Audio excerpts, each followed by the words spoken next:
Hi, I am Stephanie Skinner from Culture Media, and welcome to Counterculture with products brought to you by Foods from Spain. Today, we will be covering some amazing cheeses, as well as olive oils and a honey. Once again, with so many unique products and interesting presenters, we will have a packed hour ahead.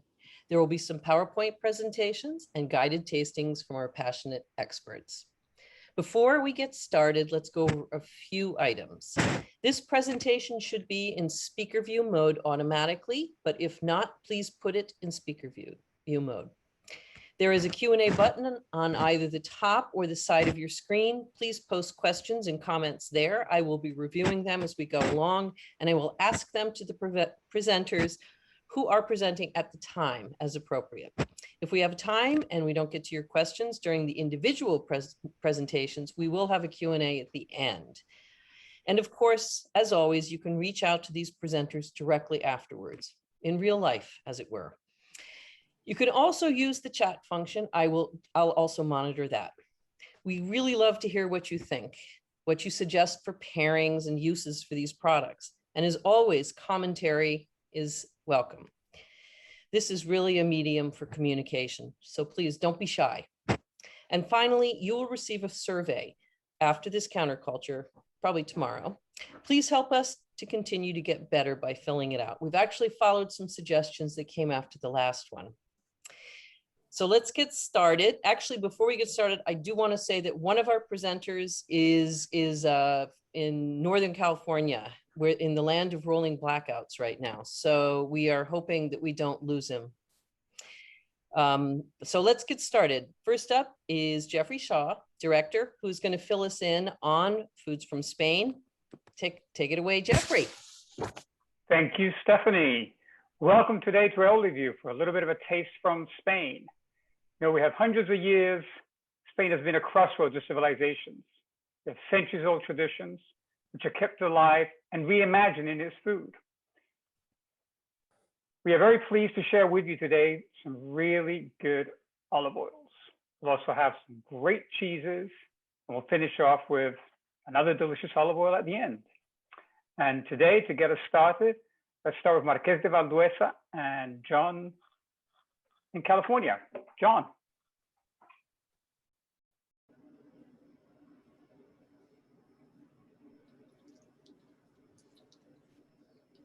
John, you're muted.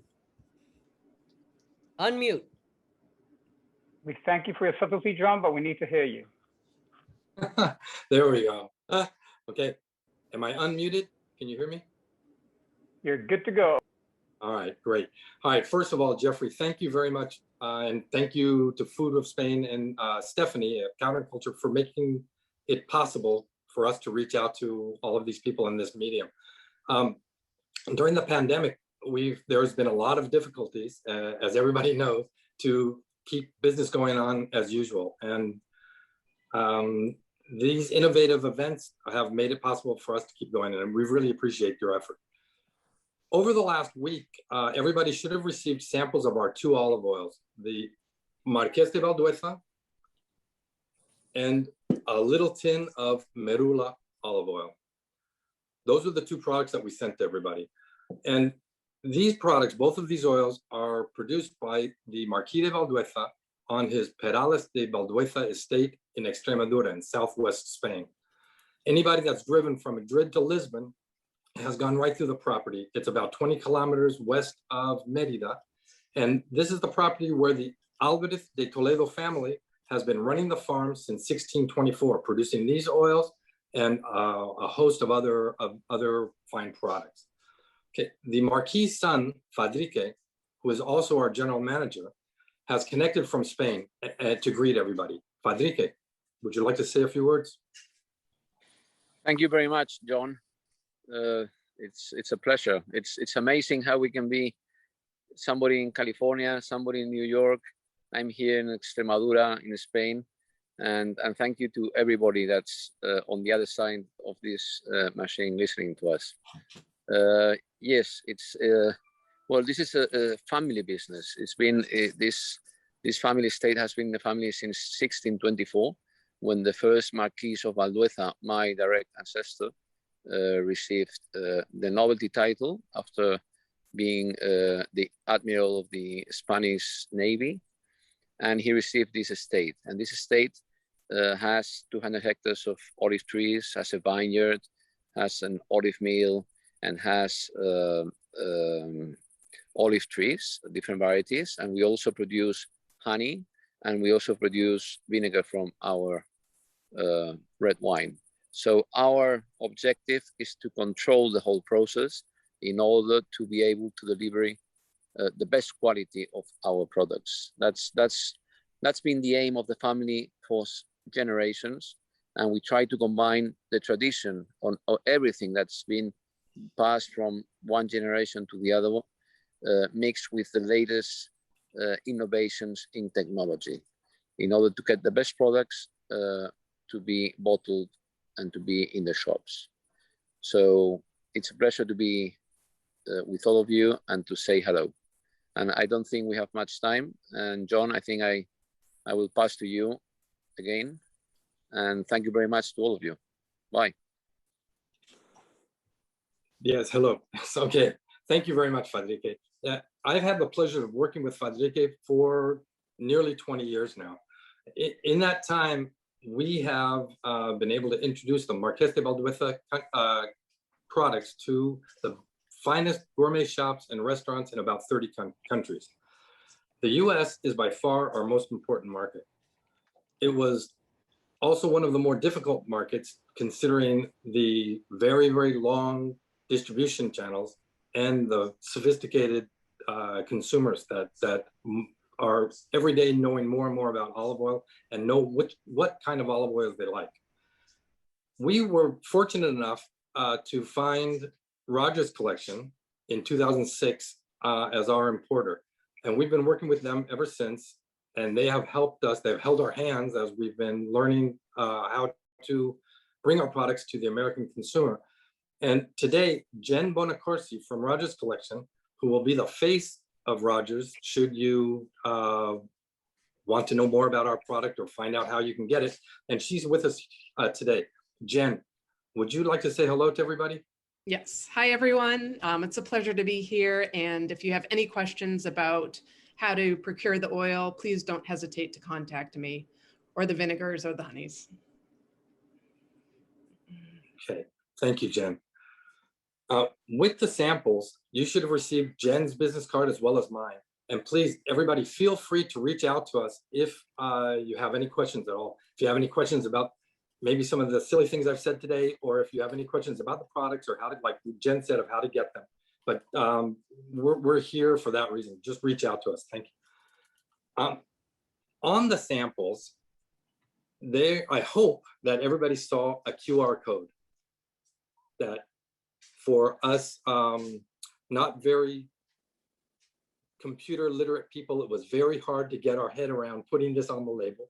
But here it is. We have a QR code that if you scan this, it will take you to the Marqués de Valdueza product sheet on the Rogers Collection website.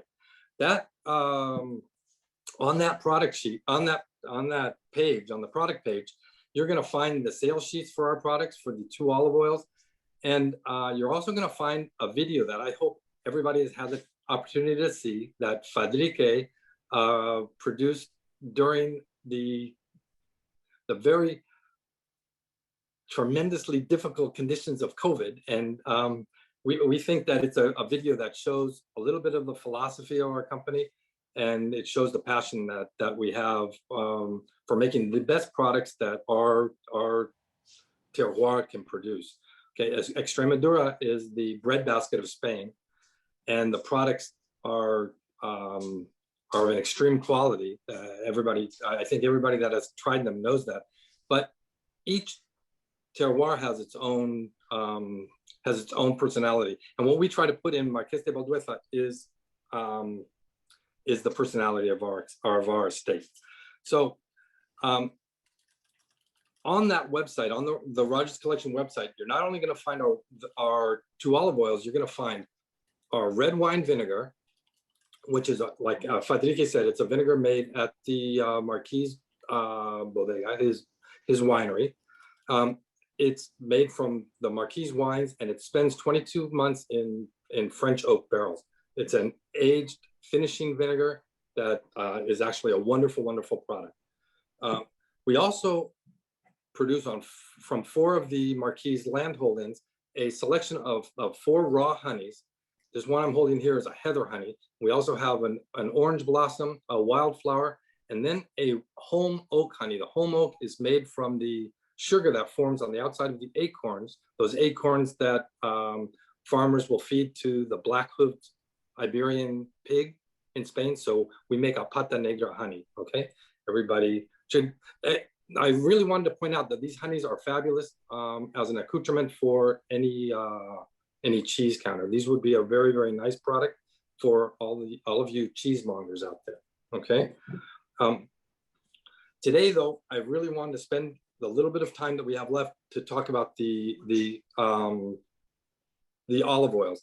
The olive oils are premium oils. They have an acidity of less than 0.2%, which the International Olive Oil Council says that an extra virgin olive oil has to have 0.8% or less for it to be considered extra virgin. Like most premium olive oils, this olive oil is less than 0.2%.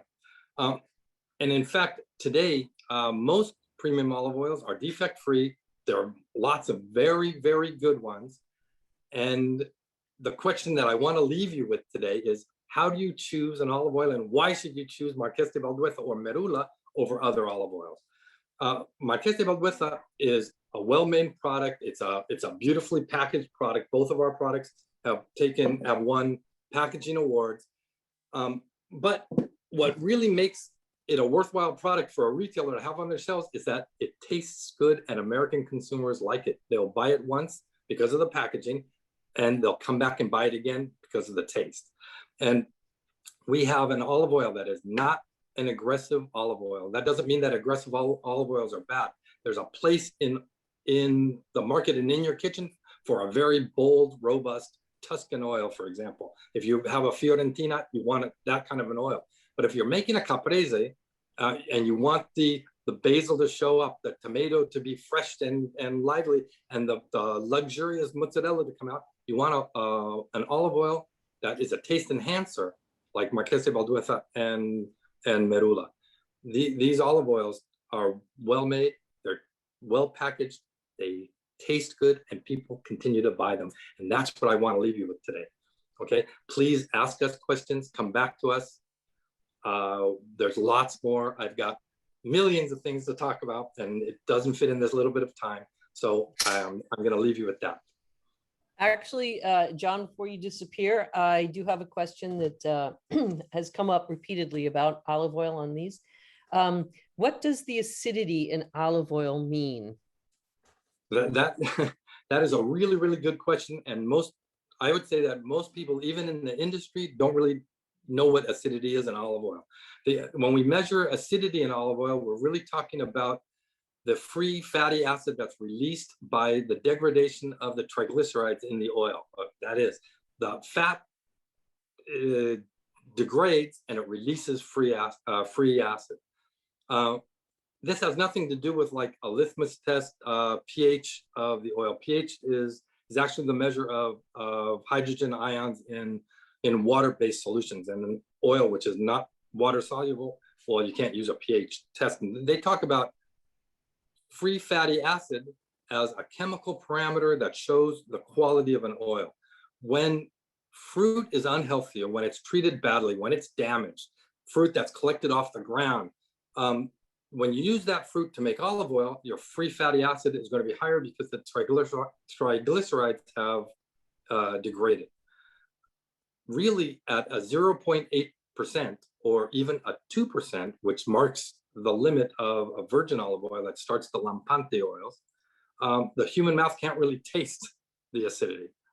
A really good expert taster at maybe 3 or 4% acidity of free fatty acid would be able to taste something. What we usually taste when the acidity is very high are other defects in the oil that are concomitant to a high acidity.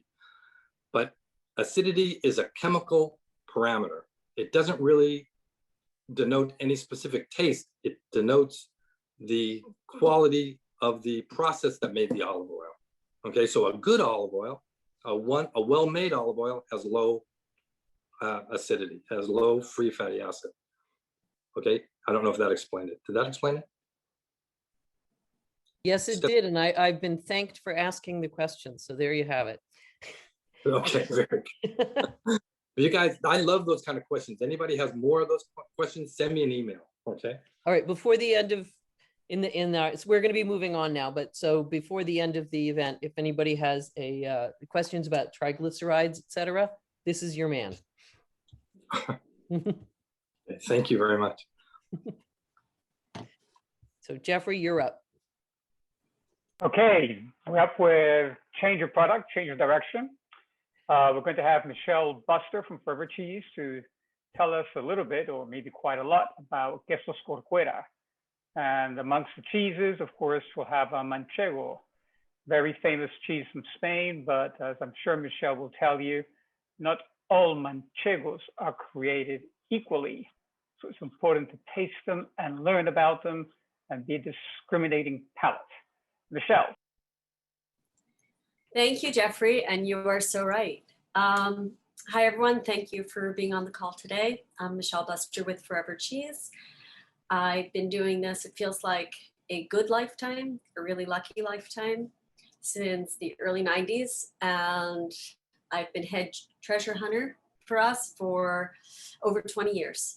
Always looking for things that we love, that we're passionate about, that we want to bring to this country and share with you and help you offer your customers unique items of absolute top quality, just like the way you'd find them in those countries. So we're the bridge for you from Europe to here, from the countries of Italy, Spain, Portugal, and Croatia, and specifically Spain today. And also the voice of our producers, because we know every single one that we work with. And I was able to go to Spain in May. It was very emotional for me. And I actually spent time with our Torta del Casar producer, because I started selling their cheese during the pandemic or right before, and I hadn't met them yet. So that was a wonderful opportunity. And I did see the home acorn honey around, and I was very intrigued by it. So very cool. Anyway, if we can start the PowerPoint. Although we're going to start talking, well, no, actually, this is perfect. We have 3 cheeses to taste through today. Please just taste through with me as I'm talking about them, because we have the Doña Julia, we have the Manchego Mintika 1 year, and then we have the Torta del Casar. And that's the order that please you should try them in. And I have some pairings, some fun. So the new look of our Mintika Orange Blossom Honey, this will go fabulously with all of these cheeses. You just can't go wrong with any of them. I also have some of our new look Mintika Fig Jam, just figs and lemon honey. And hope we're really excited about all our new labels, but delicious plump figs and lemon honey. So perfect with all 3 of these cheeses as well. And then we have some other little guys who are gonna come, some little baby jars of different things, of blackberry and rosemary, but lots of different fun flavors that you can pair with the cheeses. So the first one that we're going to talk about is Doña Julia. If we can go to the next slide, please. Puebla de Montalban. This is where Quesos Corcuera is from. Carmen was going to be on the call, but she confessed that she didn't have the technology to call in. And so I just left it at that, and I say hi from her. This was my second producer I started working with in Spain in the early 90s. Carlos Corcuera was my first contact. That's Carmen, who is the acting director today, with her niece, Patricia.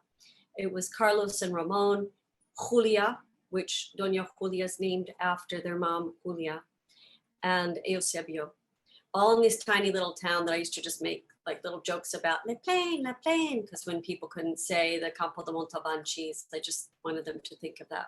So it's just 1 hour from Madrid and 20 minutes, 30 minutes from Toledo, depending how you drive, in the wonderful area where I love the sheep's milk from this area. And there's also some wonderful Murciana goat's milk. Next slide, please.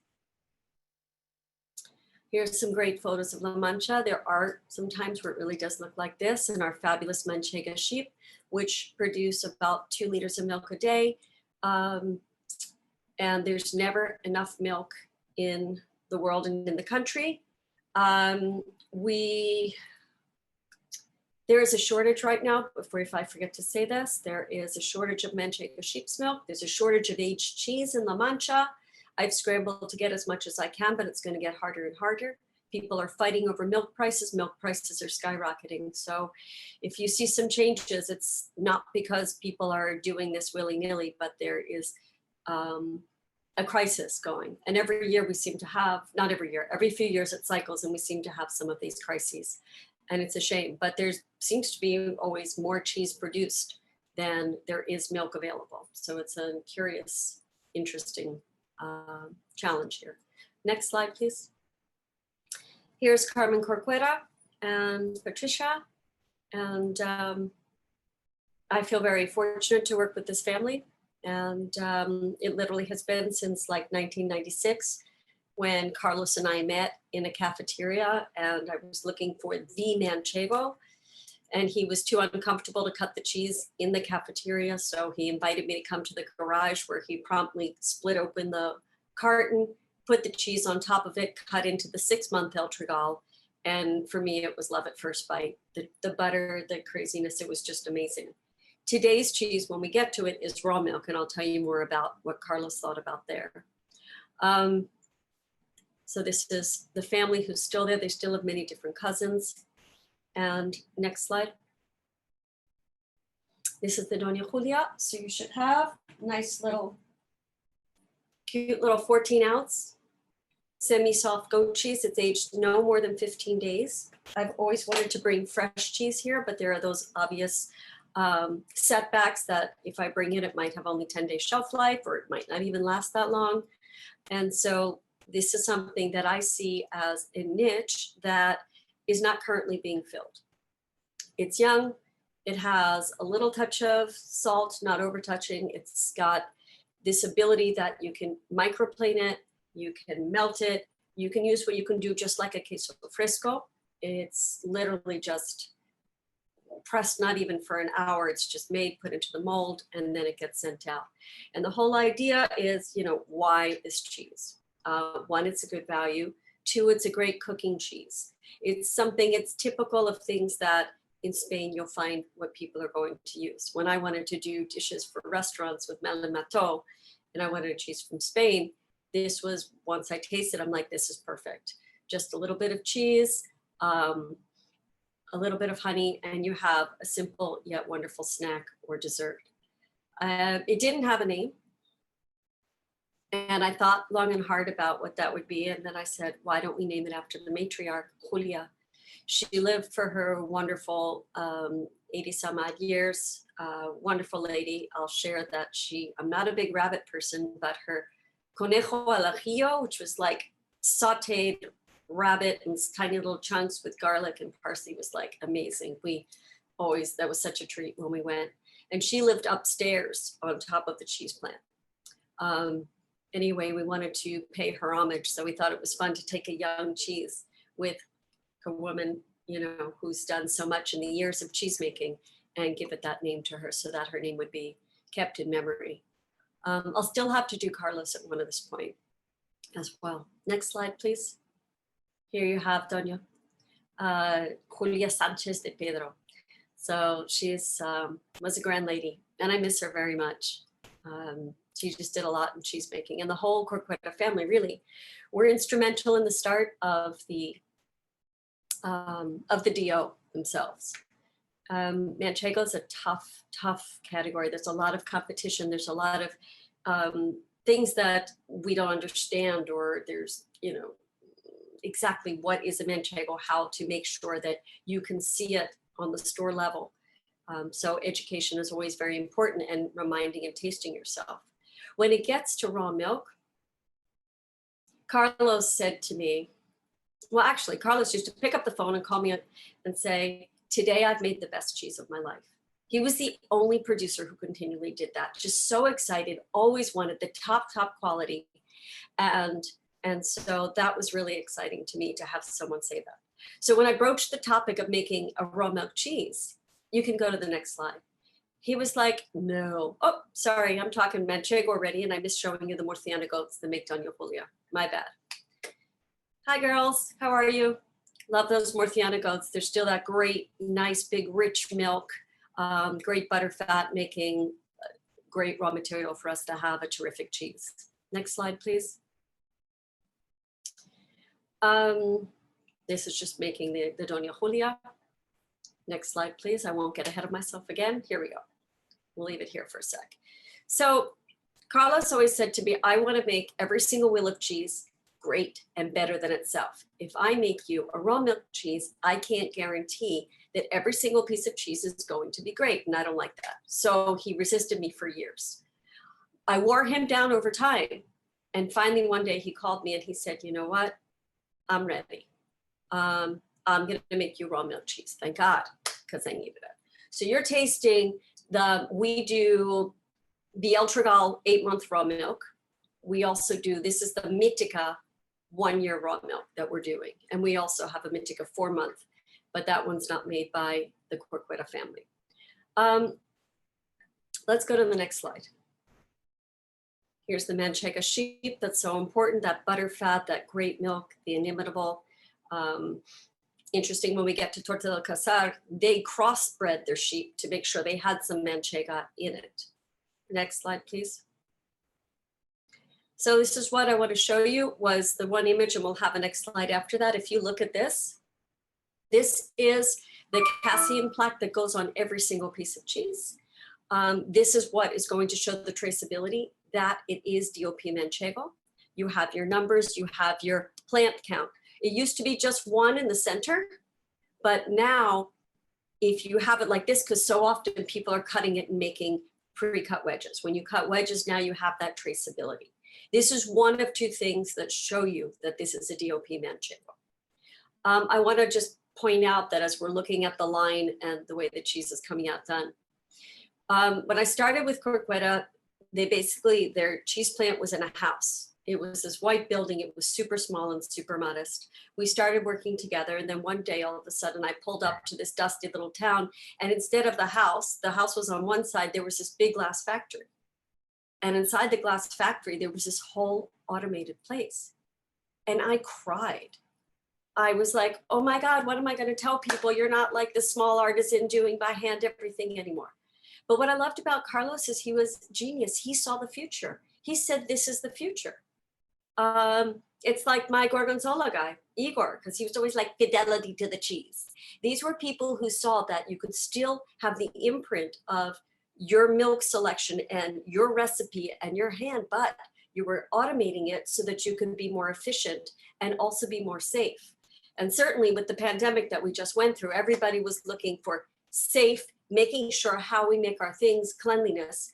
And this has just been this way for years. Took me a little bit to get over it, but then I was very proud, very, very proud. What a great man. I wish he were still here. I miss him all the time. Next slide, please. So here we have the seal. Every single wheel of Manchego needs to also have this. So our cheese is considered artisanal because it's raw milk. If it's not raw milk, you won't have the artisanal, and the label itself has like a line through it. Sometimes if it's a wedge, it has a blue line. If it's a 1 kilo, it has a green line through it. Each single one for the size of cheese or whatever you're doing has this label. This is very important. You pay more for Manchego, not just queso de oveja. So you want to make sure that what you're buying and selling to people is absolutely Manchego. And there is a difference in milk quality. There's a difference in the butter fat. And then there's a difference in I just love the flavors that I get from this producer. There's still the fruitiness. You have some caramel notes. You have consistently beautiful cheese. I very rarely find a wheel that shows fermentation or something like a very astringent flavor profile. And that I thank them for their diligent all the time. They collect the milk the day before, and then they make the cheese. So great family company. I feel very blessed to work with them. And Carmen is the last in the line from her of the sisters and brothers. So it was Ramon and Carlos. And after there was a tragedy that Ramon died at 52, and then Carlos also died at 52. We were kind of scared for Carmen, but Carmen has passed the 52 mark, and she's done a great job. It's hard to be a woman in a men's world dealing with shepherds and, you know, fighting to get the milk that we need to make the cheese and to make great quality milk and to make sure it's absolutely everything is just so. So I really appreciate all that they go out to do. Next slide, please. Okay, from one sheep producing region to another region which has both sheep and goat, I had the pleasure to go to Quesos del Casar while I was in Spain, as I said. And I have to say that this is the only producer of a torta that has an IFS certification, and that is impressive. Their plant was beautiful. It was spotless. Everything, the way they made it was just well organized. Family company. Here in this picture, you see some of their aging rooms. You see the Thistle, which actually they have certification that it comes from the area in Extremadura. And then we have the Entraphina Sheep, which we'll see later. Next slide, please. Here we are in Cáceres. It took me, I was in Galicia, so I drove 7.5 hours to get there, maybe a little bit less, but with my stops and running to take pictures of all of the countryside and to look and see, to give you some feel of what it is, because it's so different from region to region. This is a dry region. There's some green, but it's pretty. It's dry and it's flat. And I would, you know, try and capture the sheep that were on there as well. The torta is one of the things. You can see Portugal right over here. So Extremadura is known for torta del Casar from Cáceres. From Badajoz, you have torta la Serena. And then you go over into Portugal, and in the Alentejo region, you have Serpa, and you go further up to northwest, and you get the Serra da Estrela. And then below Lisbon, you have Azatão. They call their cheeses queijo manteigado, or buttery style cheese. And in Spain, we call it the torta. Next slide, please. This is some of the countryside that I drove past recently. And I don't know what kind of bird there is, but I have to say that this is the area of storks. There's storks in other places, but I go crazy for the storks. They love to nest in the church tops. And it's really, really special. Next slide, please. So here we have Mario and Ricardo. Ricardo is the export manager. Mario has been working with this company, he's the owner, since he was 22. His grandfather was a shepherd. He also made cheese. He taught his parents to make cheese. And then Mario came on after university. He was studying to be a teacher. He just popped in to give a hand in sales, and he never left. He loves it. He loves what it is. And he really wants to make top quality things and help bring and educate to the people, to get them to buy more tortas. He doesn't make just tortas. He makes goat milk cheeses too. He said that torta is just about 30% of his production because it's a raw milk cheese. You have much lower yield with a raw milk cheese, and it's so delicate. So it's not something that he could do in, you know, huge quantities. Next slide, please. Here we have some pictures of this wonderful, like you all have here. Now, I don't know, but you should have gotten instructions in your guide, which would talk about to leave this one out for at least like 3 or 4 hours, because this needs many hours to get soft and creamy and to go and soupy. If not, it'll keep going, but just love this texture. It's just so wonderful. As I say, I love to squeeze the cheese. It's a cheese that is big. You have the fruitiness, but you have the floral quality, and you do often get that animal of the sheep, which you don't necessarily get all the time. But what's great about this is I don't usually get that grittiness that you get when Thistle breaks up. And that is what excites me about having such a consistently well-made cheese. Next slide, please. Here's the Entraphina sheep. They took the Merula sheep, which was famous for their wool, and they took the Manchego and they made a cross. And the Entraphina is what is part of the DOP to create this fabulous cheese. This cheese used to only be made a couple months out of the year, from December to like March or April, because there was no more production until they were organizing to have the animals give birth in different parts of the year in order to try and stretch it out to have it for a longer period of time, but it's still not available all year. Next slide, please. Here's the thistle that's used. The thistle, like I said, is all certified from the area of Extremadura. They then put it in the cheesecloth. They steep it in water as if it's like a big tea bath. So just think if you're making yourself tea, and they're immersing it, they're macerating it for 24 hours before, and then they squeeze it out as much as they can because they need the liquid.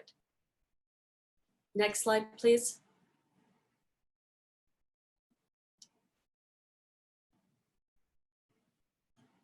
Oops. I can't get this off my screen so I can see here. Here you go. The milk is heated to a very low temperature, and then as they're using the, I have this problem and I apologize, I can't talk cheese in English very well. I can't talk about the equipment. I know it in Spanish, I know it in Italian, but I have no idea how to say it in English. One of these days I'm actually going to look it up. But anyway, they're heating the milk, they're turning the milk, and then after 30 minutes of doing this, they're adding the rennet, which you saw in the liquid, but that was macerated from the day before. So then they add it in here, and then it's going to take another 30 or 40 minutes to coagulate and get the pudding flavor texture. Next slide, please. So he's testing the curd, and each cheesemaker I went and I saw in here, everybody, they feel it. It's in their blood to know. This is Tony, everyone. Actually, he writes it. So he's testing the curd. He wants to know what's the right consistency before they are going to cut it. And they're going to use the lira, and then they're going to use the lira and also like a solid one when they want to just agitate more and separate the curds from the whey and not cut the curd anymore. This is what the cheese looks like when it's just come pouring out. It goes into the mold and the plastic molds, and then it gets turned over and goes back into this mold again. Next slide, please. Here, this is an invent. I did see this in Portugal too, this invention, because instead of hand wrapping each one of these with a cloth, they have a machine now that puts a cloth around it. Now, this is a key ingredient to this cheese because it gets so soft that they need to keep the shape. So this band goes around it while it's aging. And the aging rooms that changed, humidity is very, very important for the starting formation of this cheese, more important than temperature. And that humidity is going to start the process of working together, the Brevibacterium, and we want to see some, not dark pink, but we want to see some of this pinky orange rind, because that is the sign that this cheese is aging properly. Next slide, please. They used to use the same type of mold as to make manchego, the cincho, coming from the woven esparto grass. And this has always been something in lore, but they used it then, and now they use the plastic molds that we see somewhere else. And I was in trouble of making myself sick on just eating this because it was just so perfect. Like we opened like 4 and one was more perfect than the other. Next slide, please. I hear there's questions, so Stephanie. Yes. Yep, I've got some questions for you. So first, Erica asks you to say again and to spell the goat breed used in Doña Julia. Murciana, M-U-R-C-I-A-N-A. It's the same breed that we use for so many for drunken goat, pata cabra. Just like I'd say 75% of the goat cheeses that I bring from Spain are Murciana. And even there's some now in Portugal because it has such great milk. Great. Jeffrey wants to know why egg white is applied to the rind. What rind? I think you were talking about a manchego. I didn't say anything about egg white. Okay. It might have been, you know what it is? It's on the the label. I actually didn't, I don't have it in front of me, but I do know that that it's listed on the label. If some people use lysosine, which is a derivative from egg, it's because in cheese making, people used to use potassium sorbate and nitrates to preserve their cheeses. And when, I don't know who else, but when we came along and we sell a lot in the natural food industry, and just because it's a bit violent to us to like feel like we don't want to eat and ingest these chemicals and sorbates, the lysosine helps to do that. But if you collect your milk from a lot of different places, and even if it's from like a 40-mile radius or very short, there's some people who won't, depending where you live, who are going to put their feed in silage. And if you silage your feed, butyric gases can grow inside, and then if the animal eats that, it can create the cheese to hello English, to blow up. The cheese can ferment. It can get it can break, it can crack, and it causes inconsistency. So there are some people who feel that they must use the lysosine in order to protect so that these butyric gases won't create and ruin their cheese. Cool. Okay. I do have other questions for you, but I think I will hold those to the end. I'd really like to move on to David and Karrie. So Jeffrey, it's up to you again. Thank you, Michele. Thank you. Thank you, everyone. And now we're down to the last product. O-Med, really, really, really good olive oil. Of course, Spain produces a lot of oils, but we produce a lot of very, very good oils. And all of them really have a place. I would encourage you, you need to have more than one at home. Well, over to you, Karrie and David. Please tell us a lot about your wonderful olive oils. Hi, everyone. Beautiful 90-degree day here in Brooklyn. We hear that it's pretty crazy on the West Coast as well. David and I started Philosophy Foods, I think about 7 years ago, and O-Med was one of our inaugural partner companies that we started with. We also do some things with Losada olives. We did a presentation with Counterculture last week on Bahia de la Concha, boquerones and anchoas. And as well, we are partners in 2 domestic companies called Regalis Foods and Lady Edison Extra Fancy Country Ham. So just wanted to give a quick intro of who Dave and I are and what we do, and then I'm going to let our olive oil sommelier take over here. Thank you. If any of you guys have been to any Spanish trade shows, whether in person or virtual, you know that you're going to get inundated with olive oil. This is no exception. So we're going to go a little bit left of center on this presentation and talk about some more maybe controversial issues that we're kind of passionate about and isn't talked about very often. I once gave a presentation at ACS to 300 people in which I called Castelvetrano olives the Miller Lite of the olive world, and I got hate mail for about 3 months afterwards. So I figure, why should we hold back now? And we'll keep going. So if you could go to the next slide, please. John gave a very good presentation on Marqués de Valdueza, which is an incredible oil.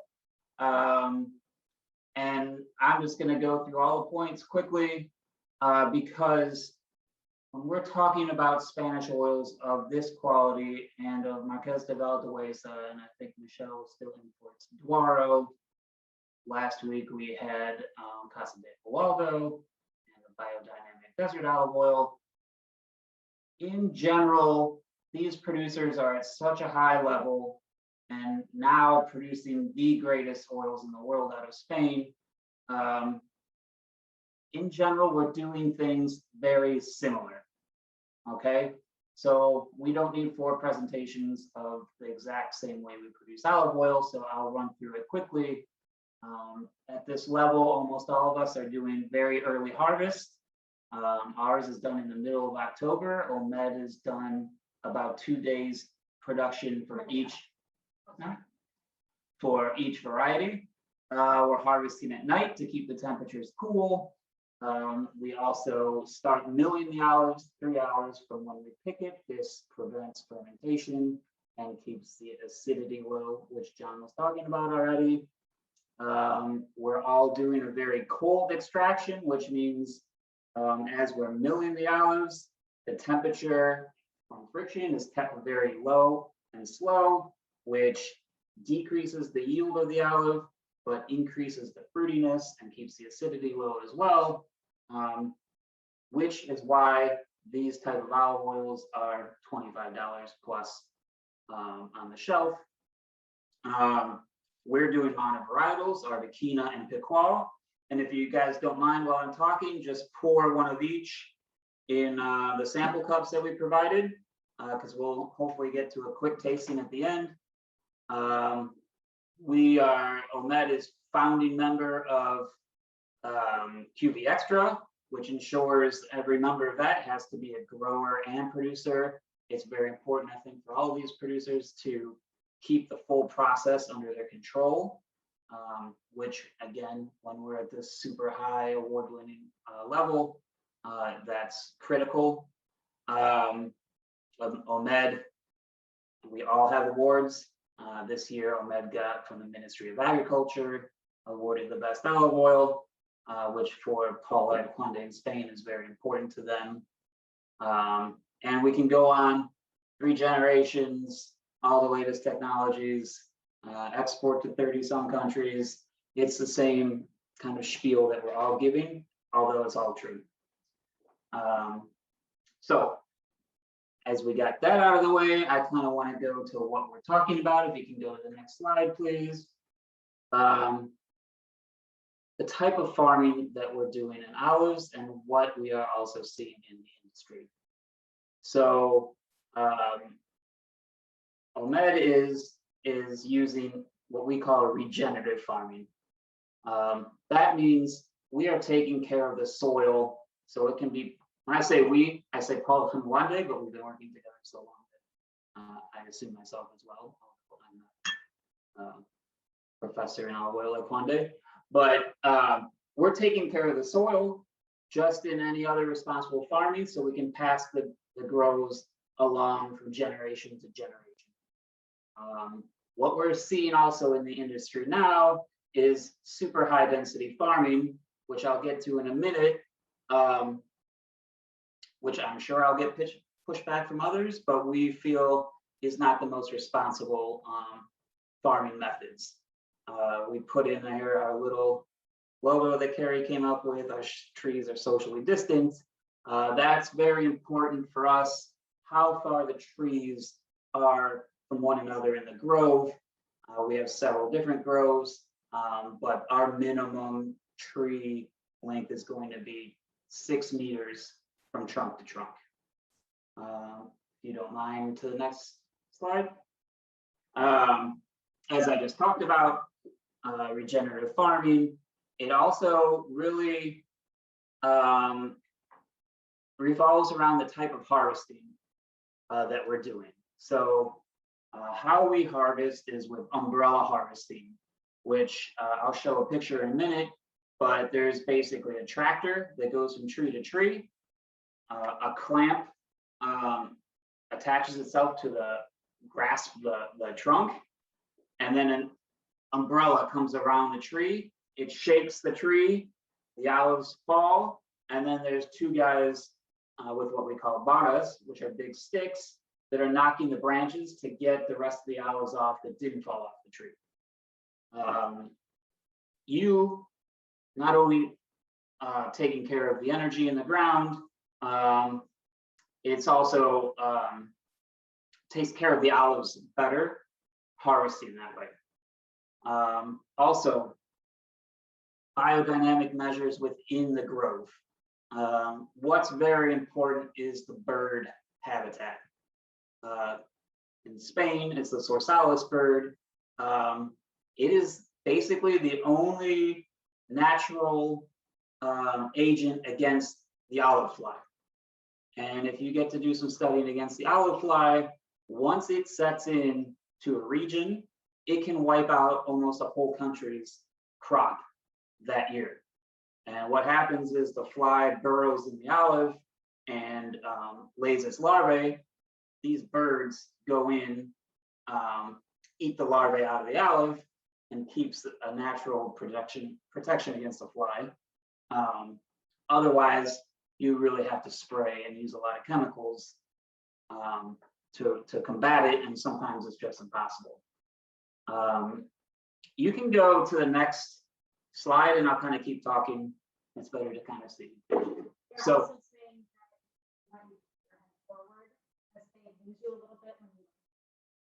Okay, sorry.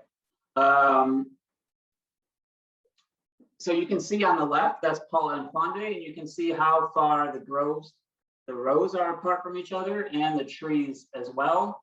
And they also, you know, outside of the harvest during the summer, they're doing a lot of pruning of the trees, and they're planting some more diverse plants in the middle of the row to kind of to bring in the insects and different things that kind of work with the agriculture naturally. And on the right, you see the picture of how the umbrella harvesting works. That's the umbrella circling the tree. And obviously, you can't do that with trees that are on top of each other. Let me get this back.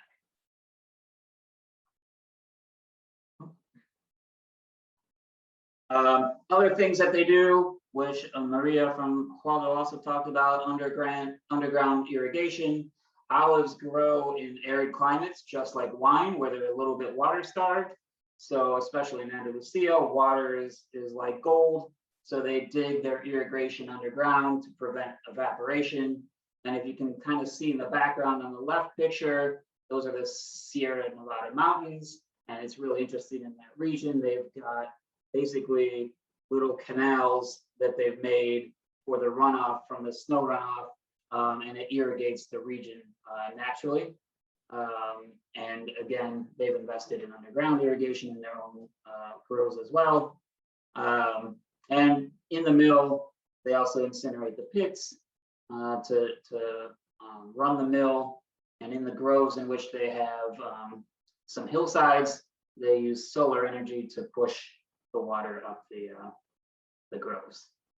So if you could go to the next slide. What's a little bit more controversial is what others are doing. That's what we call super high density farming.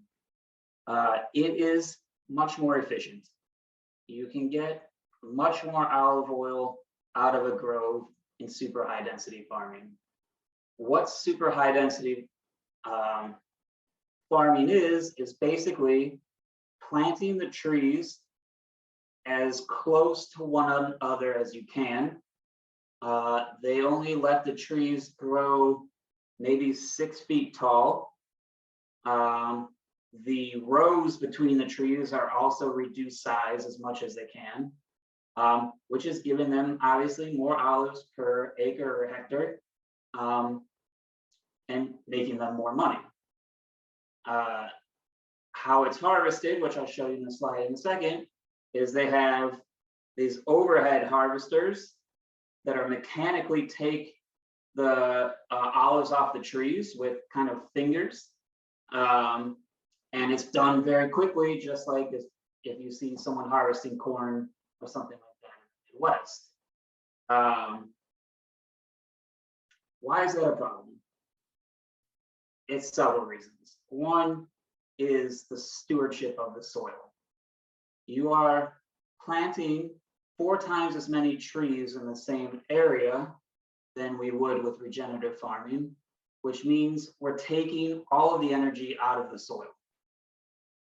Okay, and for some of those who might know about monocropping or something like that, it's kind of similar because you're really taking the shelf life out of the growth. Okay, olive trees can live for thousands of years. When we do super high density farming, literally the grove is uprooted within 30 years. And a tree doesn't even fruit for 6 to 8 years. As Juan de says, the land is good for building houses after you farm super high density. Also, having those smaller trees and these overhead mechanical harvesters do not allow for bird habitat. One, it's not as nice of a place to nest because it's so dense. But two, these harvesters come through so fast that really the birds don't have time to relocate or leave or even get their chicks out of there. So we're destroying not only the soil, but the habitat for our only biodynamic fight against the olive fly, which for us is not a good thing. Means you need either to use chemicals to fight the fly, or you can just lose a crop because you don't have these natural fights. You can still, say in California, certify your farm organic, non-GMO, all of the buzzwords with super high density farming, but we don't have any labels for regenerative farming or super high density farming. And so it kind of goes unnoticed, which is why we're bringing this up. For me, the biggest reason against super high density farming is because I love food. I love all sorts of different flavors, especially what's coming from olive oil, that we have so much complexity out of just the juice of an olive, nothing added. But there's only 3 or 4 real varieties that you can farm this way. One of those is Arbequina, which is quickly becoming probably the most popular olive oil in the world for several reasons. So for us, when we're showing our $29, $30 on the shelf Arbequina versus say a super high density Arbequina from California or even Spain or Australia, it's hard for us to differentiate besides flavor, why we are different. People sometimes don't understand. A lot of buyers, when you show them olive oil, I'm sure John and Michele know, they go running for the hills because they've been shown so much. And it takes a long time to kind of understand the farming different types. But Arbequina is great, and we'll taste it in a second, but we have these hundreds of different varieties of beautiful olive oils with all these different flavors. Just to have one flavor or very low amount of flavors is really a shame, and it kind of goes against the whole use of olive oil in the whole spectrum anyway. So if you can go to the next slide. This is a sample of a super high density farm with mechanical harvesting. You see that it looks more like cornfields, and those are the overhead harvesters in the pictures. So, hey, David, yeah. David, just first off, I have some questions, but we were also at the 5 o'clock mark. I am Okay. happy to continue going Yeah. for another 5 minutes. Anybody who wants to stay, but I just wanted to recognize that we are at the 5 o'clock mark. Perfect. Well, that's what I wanted to talk about the most anyway. If anyone wants to stay, we can do a quick tasting and kind of show you why it would be a shame only to have 3 different varieties of olives prevalent in the market. I think you've got plenty of people sticking around. All right, cool. Sounds good. Okay, so we make Arbequina and Picual. And as John was talking about Marqués, Arbequina is more of a lighter oil. For me, I taste oil as an ingredient because we're not really drinking olive oil at home like we would with wine. We're using it in food. And for us, it's very important to talk about the Mediterranean diet and trends in dining, especially avant-garde dining now, that food is becoming lighter, not as heavy. The Anglo diet is based in butter fat and animal fat, while we're trying to achieve full flavors out of healthier ingredients with lighter, not making you feel so miserable after a meal. So when we smell olive oil, which you can smell the Arbequina, what we do, we look for first is a good oil versus a bad oil. And very simply, you put it in your nose and it smells like nature, generally that's going to be a very well produced oil. If it smells like industry, then you know it's either a very cheap oil or there's something wrong with it. The second thing we look for after we determine that, for us, we ask ourselves, do we have fruit notes or do we have vegetable notes? And when you taste the Arbequina first, we get fruit, especially green banana, green apple. When you taste it, we taste it using strapaggio. So we suck air through the sides of our mouth. Like that. Arbequina has very little bitterness on the palate, which I think scares people away, the bitterness. And it has medium pungency, meaning the burn in the back of your throat. Now, what's more important than being a great olive oil taster is how do we use this? Arbequina will add freshness, greenness to a dish without overwhelming it with bitterness or pungency. So it's great with ice cream, whitefish, lighter dishes. For me, we use Arbequina more with like pairings than contrasting pairings because an Arbequina will tend to get overwhelmed in a very robust dish. Like John said, you could put it on a caprese and you're going to taste the other ingredients. Contrasting, we go to the piqual, and if you smell the piqual, we get more assertive vegetal notes. Tomato vine is kind of the key of piqual. If you can imagine yourself in a tomato field. And some stronger herbs. When we taste it,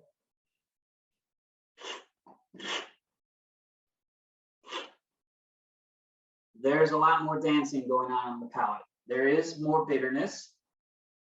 It's more complex, but this year especially, we have real balance from our fruitiness to our bitterness on the palate. And the pungency at the end comes way late. So it goes down your throat right now, starts coming back up. You'll have to cough. But we want it to be long on the palate because that's what's adding layers of flavor and complexity to your dish. With piqual, we sell much less in the States because people are afraid of that bitterness. But for us, you can use either like pairings with bitter greens or robust meats or the tomato, or you can contrast and use it on some more delicate dishes if you want to highlight the oil itself. So for us, it's much more fun, but much harder to sell because the American palate's so used to that Anglo diet with kind of the sweet animal fats. And I've already gone over my time, so I'll shut up now, and you can ask any questions you like. Okay, I just have one question, and then I think we'll have to, because people are obviously starting to peel off. How is global warming, this is from JB, how is global warming impacting the olive industry in wine harvest? It's getting earlier each year and alcohol levels are increasing. What is happening to olives and olive oil? And I guess I would say this is both for John and for David. John, you can take this one if you like. I'd love to, if you want me to. But the I don't know, we call it global warming. The warmer summers, the change in the climate is affecting olive oil harvest, the olive harvest. Just like in wine, where in the question you said that the harvests are earlier and earlier and there's higher alcohol. What we have is hotter and hotter summers that are causing our harvest to be earlier and earlier. In the last 20 years, we have moved up between 30 and 45 days, depends on the, I mean, it's a big difference, a really big difference. And the olives itself, if you go into this really hot weather harvesting, the weather, when the weather's hard, then you get, you can get olives that ripen too fast, that they get to the point of the fatty content in the olive. Well, it gets there too fast and it doesn't develop all of its secondary tastes. And I think the olive oil is actually different.